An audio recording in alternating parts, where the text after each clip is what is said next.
Today we're going to talk about creatine, specifically creatine monohydrate, since that's the primary form of supplement we all use. Creatine is one of the supplements that is well backed by science and research. It's also the most economical supplement which is out there. What is creatine? Creatine is a naturally occurring amino acid which our body itself makes with two other amino acids, which is arginine and glycine. The science of creatine deals with energy production.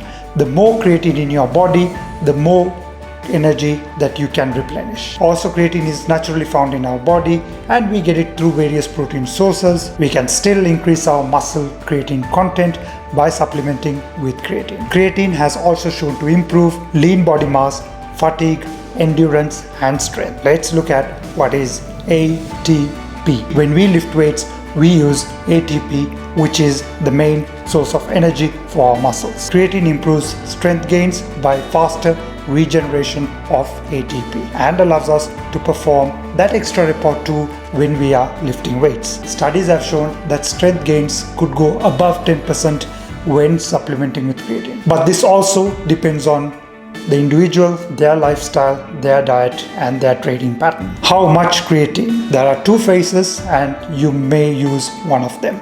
Phase 1 is called a loading stage and phase 2 is called a non-loading stage. During the loading phase, it is recommended that you ingest around 20 grams of creatine per day for 5 to 7 days. Then take 3 to 5 grams per day to maintain the elevated creatine storage levels. This is normally done to fully saturate the muscles, and I recommend that you read the supplement label for more instructions. On a non-loading phase, you may take 3 to 5 grams of creatine monohydrate per day on a maintenance level right from the start to gradually increase the muscle creatine stores. Is creatine safe? Creatine monohydrate is the safest studied supplement out there and the research data is unparalleled. And be informed, creatine do not cause kidney damage. Please take a look at my previous video, How to Build Muscle, where I have explained the confusion of supplements causing kidney damage. When to take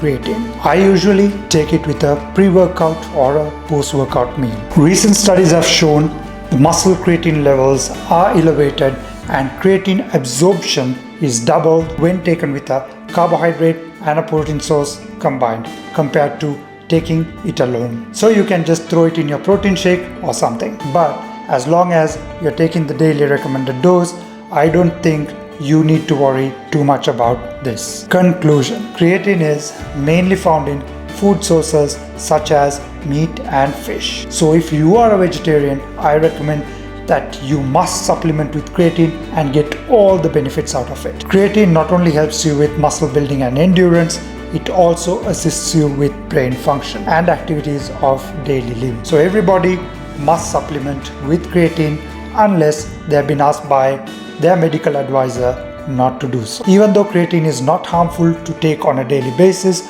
or all year round, I still suggest that you give your body a little break time to time when taking any supplements. Also, drink a bit more water. Creatine is known for its fluid retention and it draws water into your muscle cells. Thank you very much for watching this video and I will see you on another amazing episode.